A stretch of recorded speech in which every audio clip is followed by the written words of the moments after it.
Hi, everyone. Thanks for coming here today. We're pleased to welcome Daphne Beal as part of our Authors at Google program. Today, she will be speaking about her debut novel, In a Land of No Right Angles. One of the founding members of the Authors at Google program specifically requested that we get her here today, so we're ecstatic that she has obliged. To provide a little background on her novel centers around a 20-year-old American student, Alex Larson, who's studying abroad in Nepal and finds herself entangled in an unfamiliar and strange three-way relationship with Maya, a young Nepali woman, and Will, an American friend who's constantly challenging her level of comfort. Her novel has been described as a meditation on what it means to be a traveler not only of the world, but of one's own ever-changing inner topography. Daphne Beal's writing has appeared in Vogue, McSweeney's, Open City, and the London Review of Books.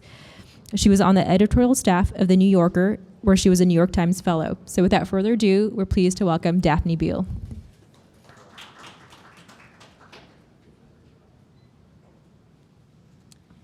Thank you so much for having me. It's great to be here in the belly of the beast I know so well. I was just trying to look something up and realizing that I was not only on Google, but at Google. And for those of us from the outside, it's a strange experience. Anyways, I wanted to just talk a little bit about how I came to write this novel. And because I don't think, Julia said that maybe not so many people have read it, maybe nobody here yet. And basically, this novel is set in Nepal and in Bombay. And about the first 2/3 takes place in Nepal, and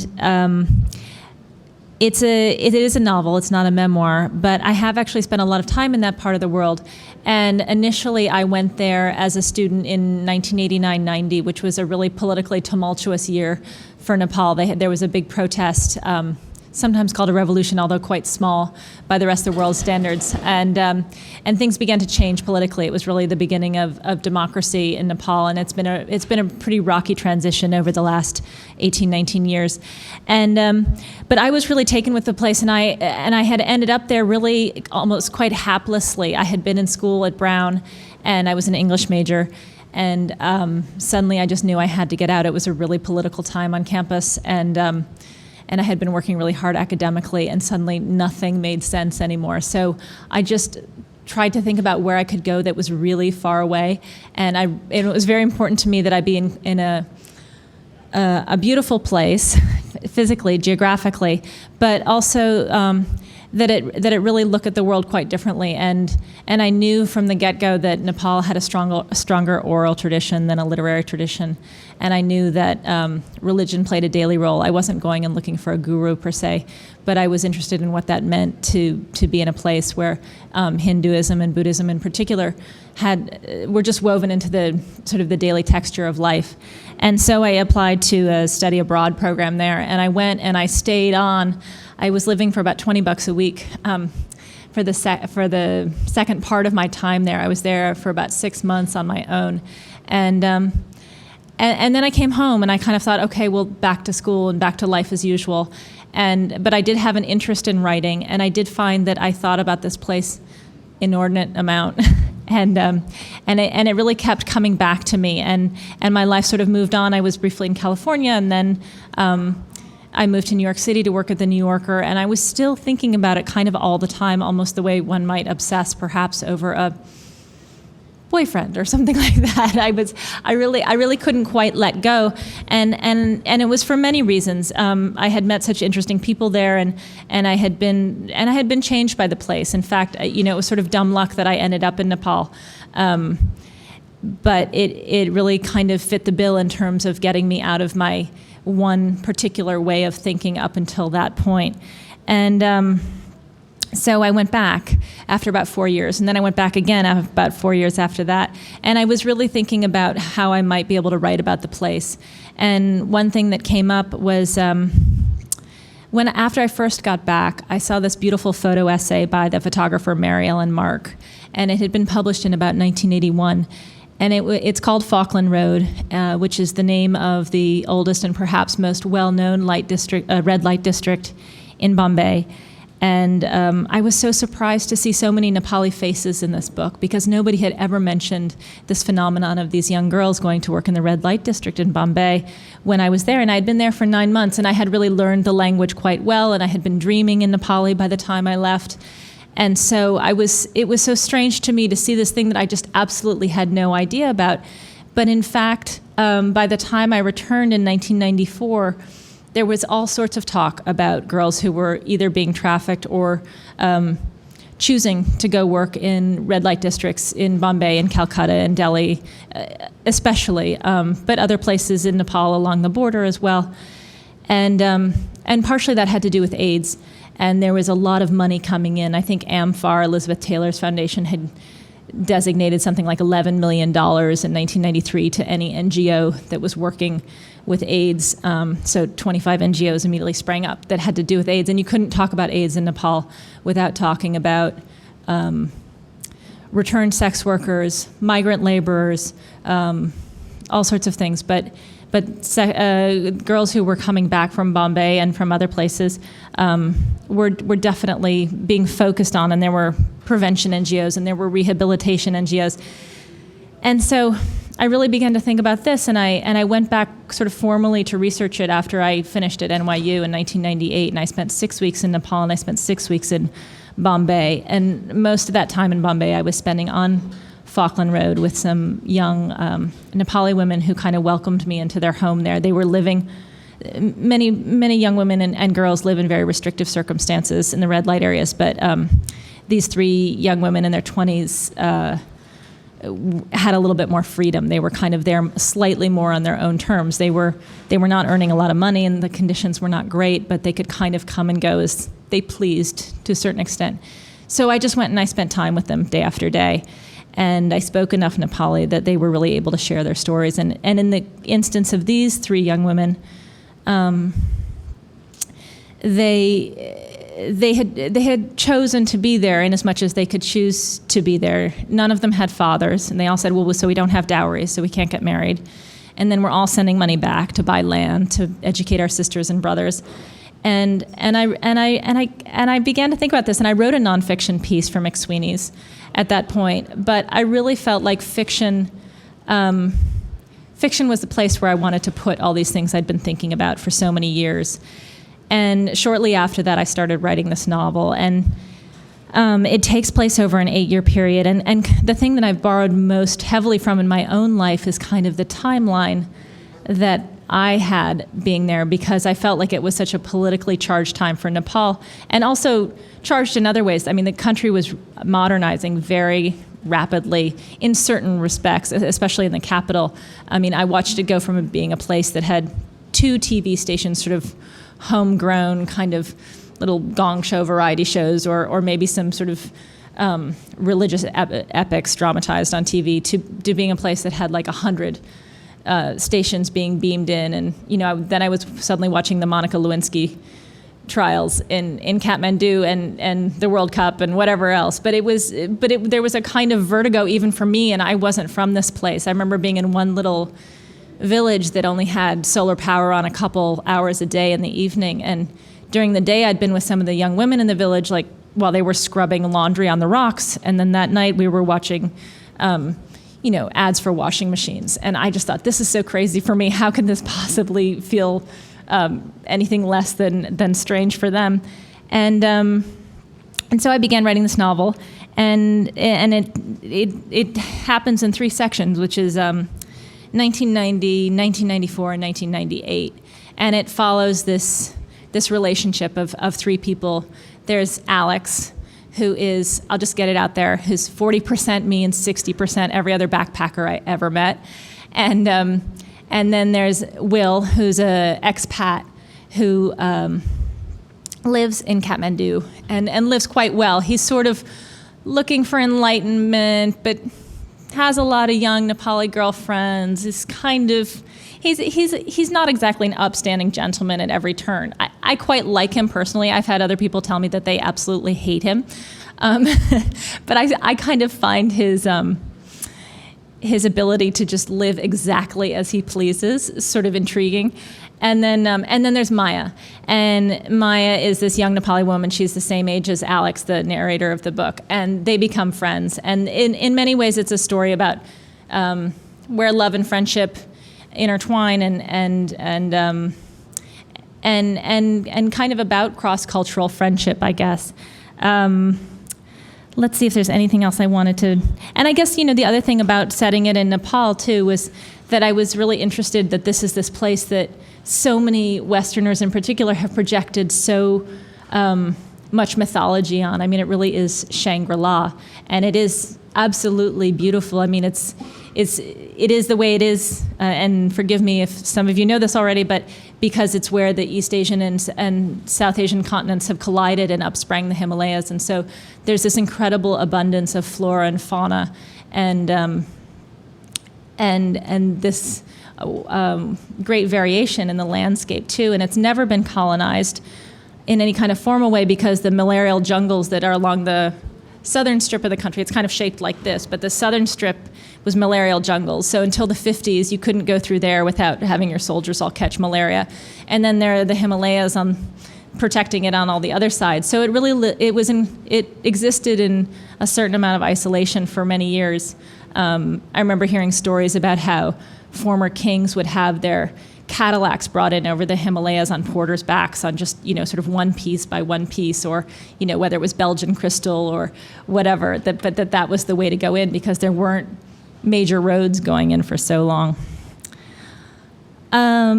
Let's see, I think that might be enough to say. I guess maybe the last thing I'll say is about the title, In the Land of No Right Angles, which I've been asked about a number of times on this book tour, and it came from a conversation that I had with a friend of mine in Nepal in 1990, and he was a very clever guy, and he kind of looked around one day, and we were in Kathmandu in a cafe in a fairly sort of regular-looking place, and he said, have you ever noticed here that even where there should be perpendicular angles, there aren't, even when you have a cinder block building, basically. And he said, it's sort of perfect for the place, the land of no right angles.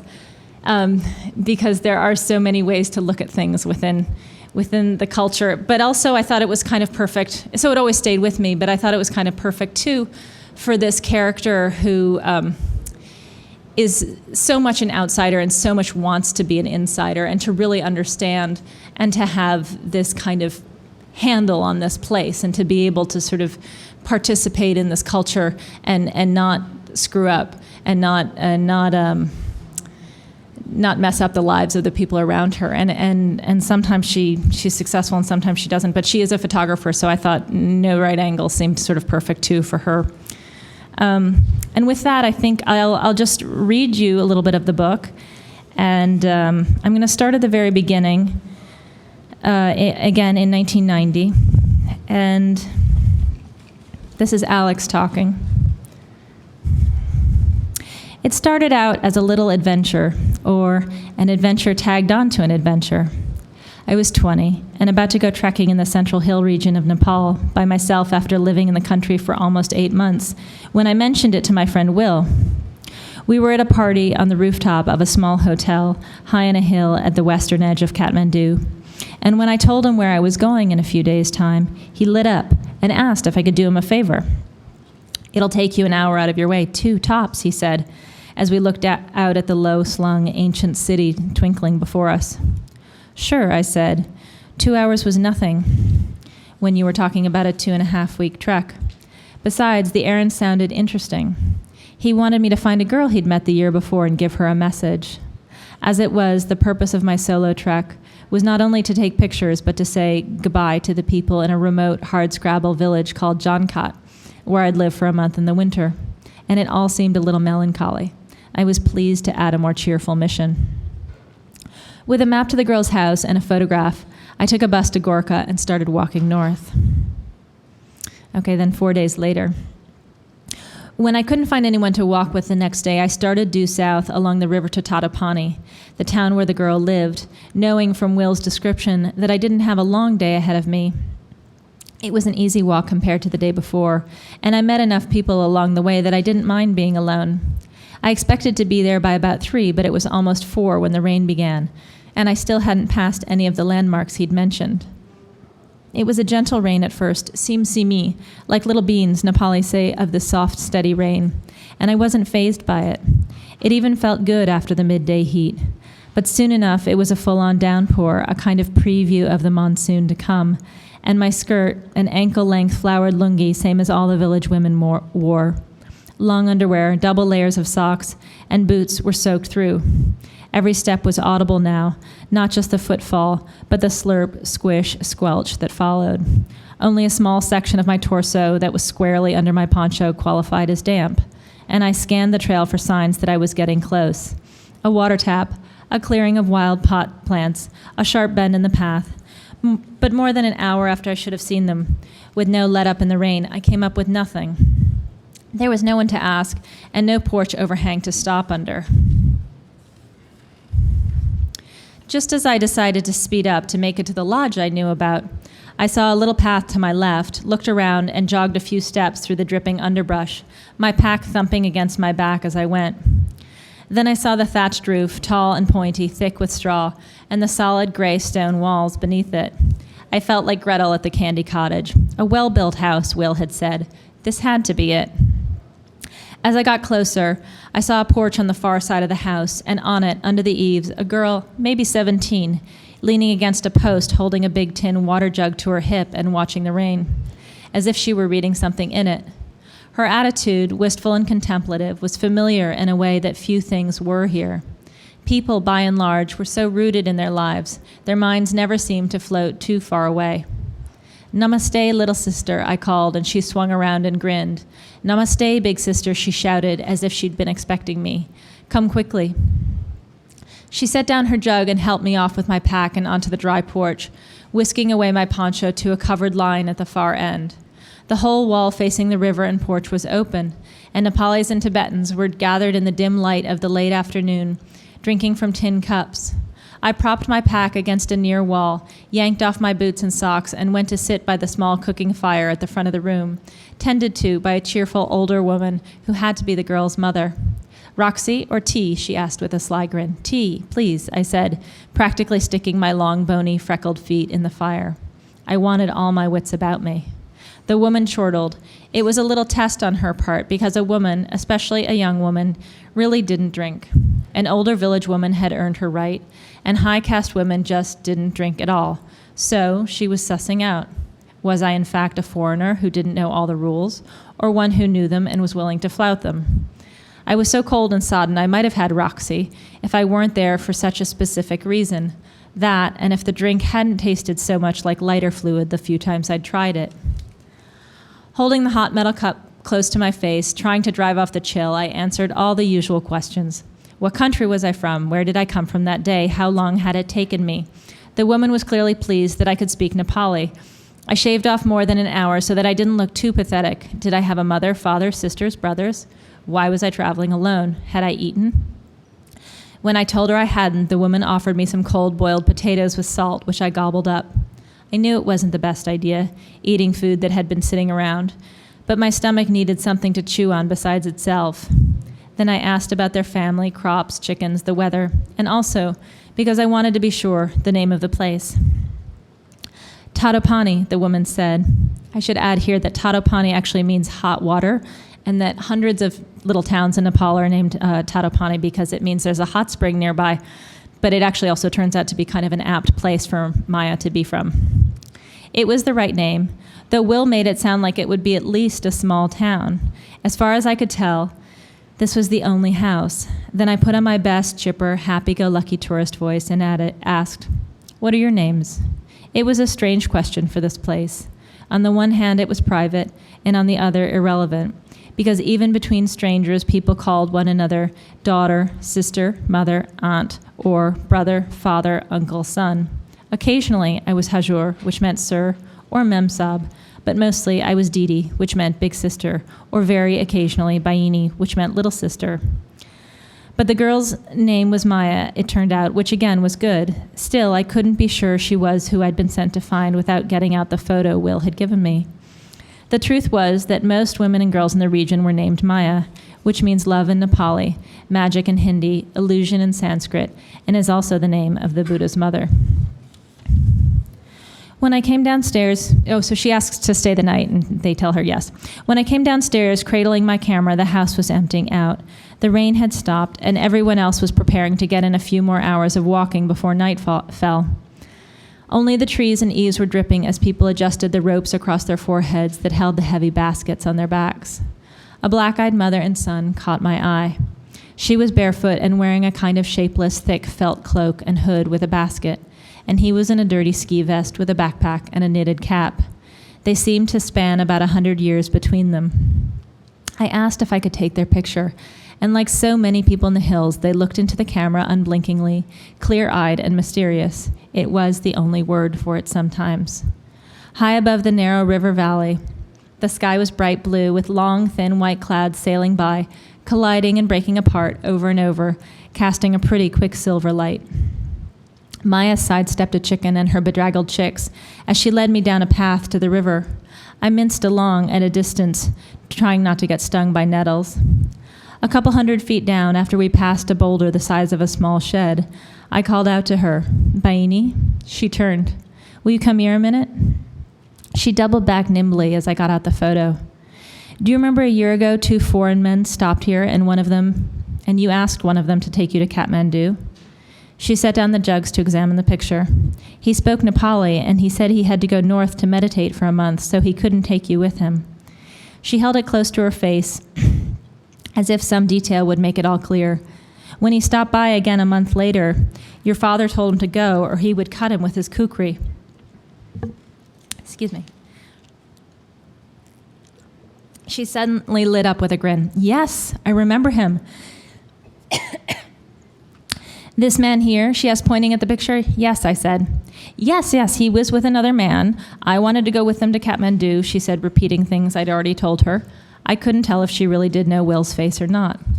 "Well, he asked me to tell you that there's work as a maid as a foreign woman in a foreign woman's house in Kathmandu if you want it." "Yes," she shouted and threw her arms around me. "I'll come with you. I can't live here anymore. Come down to the river and we'll make a plan so I can leave with you first thing in the morning." I wondered how many foreigners she'd asked for help in the last year, and if it mattered who came through in the end. I knew foreigners were the only ones it made sense to ask, because they wouldn't have the same judgments or hesitation a Nepali would about a girl leaving home alone. Even in an unhappy home, family was everything, and you existed in relation to it as a daughter, wife, mother. There was no such thing as an independent young single woman, or if there was, she was the exception and considered suspect or unlucky. At the river, there was no hot tub or anything like it, just a rough little nook in the rocky bank a couple of feet wide. I yelped as I plunged my feet in. The water was icy, and just a thin, scalding stream, the so-called spring, hit me about mid-calf. I quickly scrubbed the mud from my legs and washed up to my elbows, then stretched out on some rocks to dry, practically eye level with the blue-green river churning past. About 100 feet across, wet cliffs shot up at jagged angles, and the sound of rushing water filled my head. Maya squatted beside me. "Okay, so tomorrow morning we'll get up before the sun comes up and leave before my family wakes up. I'll sleep up in the loft with you tonight and tell my parents I'm making sure nobody from down below bothers you." "You're not telling your parents?" I asked. "Not even your mother?" "No. There's no point. She drinks too much, and she'll tell my father, and then he'll beat both of us." "Okay," I said. What could I say? Did I really expect that after her father threatened to cut Will, that I would just waltz in, work my girlish charm, and say, "Listen, I know this is completely out of the ordinary, and that you actually need your daughter to help you with your fields and Roxy business, but the thing is, she wants to go, and there's work waiting for her in Kathmandu, so we'll be on our way." Actually, I did think that her leaving with a girl close to her own age would be less of a big deal in terms of the old-fashioned questions of reputation and chastity. But I saw now that leaving was leaving. All right, I'd like to just skip way ahead here to 1998 and just spend a little time on Falkland Road before I close. So basically, 8 years have passed, and Alex hears from Will that Maya is working on Falkland Road, and she decides that she's going to go and try and find her And she knows that this is a pretty difficult task, but she goes to Kathmandu and she meets with lots of people and gets lots of contacts in Bombay. But she still doesn't know how it's going to work out. And she sort of rationalizes, well, at least I can take some pictures, if nothing else. So this is her first visit to Falkland Road, and she's just been in Bombay a couple of days. The driver pulled over, and the guide hopped out to get me a Coke and a cup of tea for him and the driver to split, while I sat immobilized in the back seat. I opened the door and made myself put a foot on the curb, but couldn't go any farther. In the soupy heat, in the face of what I saw, I was unwilling and unable to move. Nothing had prepared me for this. No photos or articles or testimonies. I had known details for years about this place, and yet, to my chagrin, I was stunned and terrified by what I saw, even more so to think that Maya was here somewhere. All along the wide street, for as far as I could see, women, girls, and transvestites stood in open doorways of crumbling 4- and 5-story buildings with sagging shutters and barred windows. Wearing grimy, once bright saris and salwar kameezes and painted on makeup that melted down their faces in the wet heat, they looked sad, sleepy, bored, angry, indifferent, defeated, and occasionally something approximating happy. The youngest of them couldn't have been much more than 13 or 14, and some of the youngest were Nepali. These girls in particular looked dead to me, with their caked-on makeup and spidery lashes. Boys and men sauntered down the sidewalk arm in arm or holding hands as they did here, and the girls made kissing noises or clicked their tongues as they passed. But there was not even a trace of the seedy glamour that the old Times Square or any other red light area I knew about, real or cinematic, possessed. I thought of the journalist in her 60s whom I'd met at the Times, who had lived and worked happily for 10 years in Delhi, and who told me when she took a tour of Bombay's red light areas that she went back to the hotel and threw up. "It's a city without a conscience. The whole thing should be razed," she said. I sipped the Coke through a tiny straw, my heart racing, and thought, I am an idiot. Here I was, an outsider, thinking I could just casually walk in and find my girl, that the thugs, the gundas, wouldn't mind if I trifled with their business or brought the threat of attention. So, of course, she does have to go back if she's actually going to find Maya. So this is sort of her first experience really engaging with the area. Finally, at one journalist's urging, I just went by myself. "You'll see," she said, "they can be very friendly." She gave me the name and address of an Ayurvedic doctor on Falkland Road, whom she said might be helpful, and I got on the train at Churchgate and took it to Grant Road in central Bombay, sitting in the ladies' car where I watched a band of hijras, that is, the eunuchs and transvestites, harass people for money. I walked along a main artery toward Falkland Road, clutching the address of the storefront clinic. The journalist had said, "He's more honest than most of the quacks there, and he knows a lot of Nepali women." But as soon as I turned onto the street itself and saw that long, wide avenue, I felt terrified and prickly all over again. It was a little past midday, and not as many girls were in doorways, and the flow of men on the sidewalk was thinner too. Even the traffic of cars and red double-deckers, rickshaws, and carts was less than the other evening. Finally, I saw the clinic, but the sign said it was closed until 5. I could jump into a passing taxi and flee, or I could take a deep breath and stay. But if I stayed, I had better stop being terrified. I lifted my head and shoulders from their hunch and started walking down the street slowly now, looking people in the eyes and smiling. If I didn't embrace my obtrusiveness, this would never work. "Namaste," I said, lifting my hands up to a group of Nepali girls in their late teens standing in front of a house. "Sanchai Tapai Rulai? How are you?" I asked, and they giggled and elbowed one another. One offered me a stool and another an orange. Where was I from? What was I doing there? These girls, unlike others I'd seen on the street, were well-fed and not overly made up. The fact that they could talk to me meant something. But when the madam came out and sent 2 girls inside with customers, I got up to move on. Next, some hijras invited me to sit with them and talk in their broken English and my broken Hindi. Hindi and Nepali are sort of like Spanish and Italian in their similarity to one another. "Husband?" one asked eagerly. "No husband," I said, and they nodded sympathetically and insisted I drink a thumbs up, the local Coke, an expensive treat for them that I didn't want but drank anyway. They clucked over my pitiable chest and skinniness, pressing their fingertips against the freckles on my face and arms, always a source of mystery and slight disapproval here, as if they were an affliction. One waved her hand at my t-shirt and baggy cotton trousers and said, "Next time, a skirt." And I agreed. Although, of course, I didn't mind being androgynous here and as much outside the arena of desire as possible. A slightly disheveled hijra arrived with her sari falling off her muscular shoulder, looked me up and down, touched my hair with distaste, and frowned. "I fix," she said, and I dug my brush out of my bag. I winced as she yanked my hair back and clipped my barrette over a browning string of jasmine flowers, their too sweet smell hovering over me. She walked around to examine her handiwork, chucked me lightly under the chin, and said, "Okay, Indira Gandhi, you can go." The other hijras gave me a little push out into the sidewalk, letting me know that this one was not to be toyed with, and I hustled off into the two-way traffic across the wide street, wondering why she called me Indira Gandhi. Was it because of some unwitting high and mighty thing? Was my being here on Falkland Road akin to the imperious way Mrs. G waltzed into the Sikhs' golden temple looking for arms, an act that ultimately got her assassinated? Was I dangerously oblivious? I'll stop there. Thank you.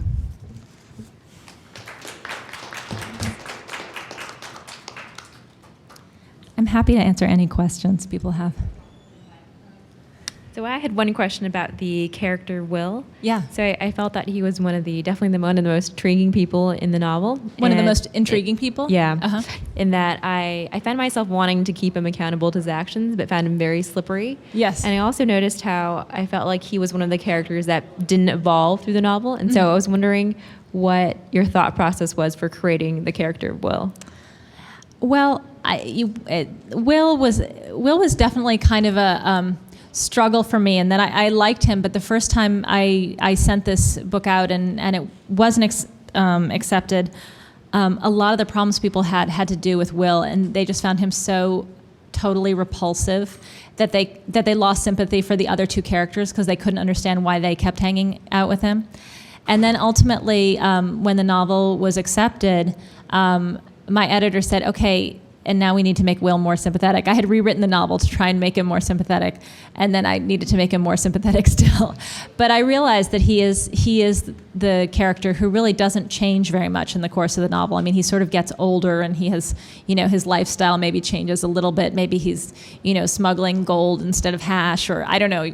He's but he is a particular type, and he's kind of an amalgam of people I've met, and I would say that he's a kind of a Western guy that you can find in warm, cheap places where the young girls are pretty, and maybe that's too harsh. As I say, I still kind of have a fondness for him. I do think he's intelligent, and I do think that not everything he does is self-serving, but you're right, he doesn't evolve that much, and but I tried to make him as real as possible without just making him perfectly stuck. And I think even the fact that he doesn't, without spoiling too much, the fact that he doesn't really stay with Maya, I think but is still kind of interested in who she is and what's become of her, to me was sort of the thing that I held on to keep him somebody who I wanted to spend time with as a writer.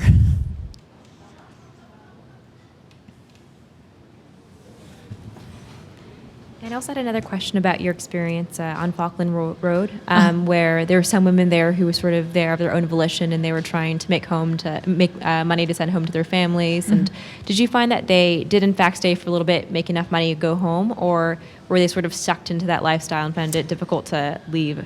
I think it's pretty hard to gauge that. I mean, I definitely do think that women go home. I know people in Kathmandu who are working who know women who have come back and bought property or, are living nicely. I mean, the problem really is still AIDS. So that people can go home, but they can be quite sick, or they won't fit into the standard structure. There's not really a place for women who come back from sex work to get married. Or, in many cases, even if they don't have AIDS, they have many other health problems. They wouldn't be able to have children, or they're sick in other ways. And I didn't keep in touch. It was impossible to keep in touch with the women I knew best on Falkland Road.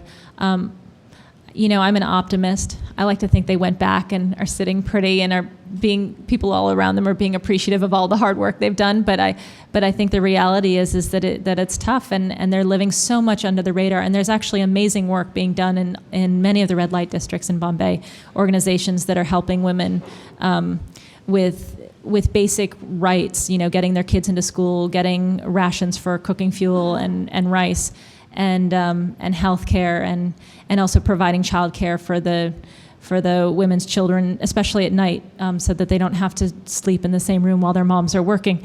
So I'm hopeful that they're just these incredible organizations that are working there, but I don't know how much people can go back. In the most open of places, I don't know how much a young woman could go back to her life before that. I try to think about it here, and I don't know how you would kind of just slip back into the situation you had before. But I do, and I think there's a lot of awareness on the Nepal end of just when people sign up to go to the red light areas and they know in theory what they're going to be doing. Now there are kind of videos being shown. It's just sort of like what the conditions are. Because that actual reality is very hard to get a handle on when your options are, say, being a maid or like working in a carpet factory from 7 a.m. till 10 p.m.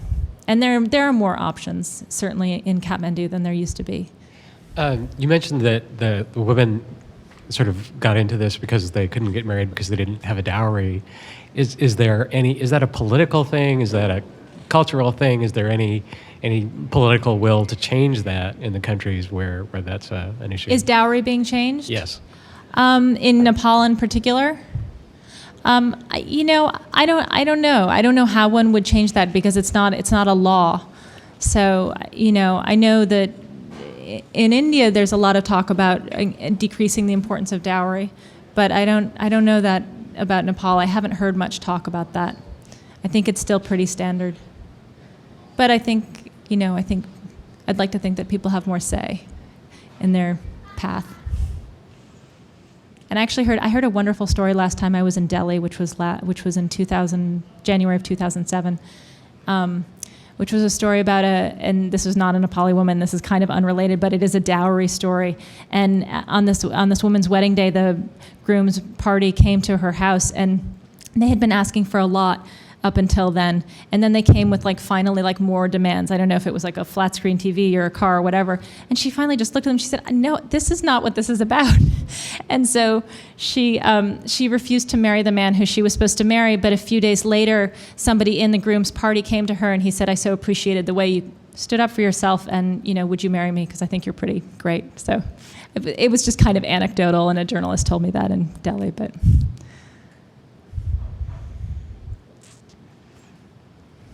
Well, thank you all so much. If that's all you want to know. I really appreciate it.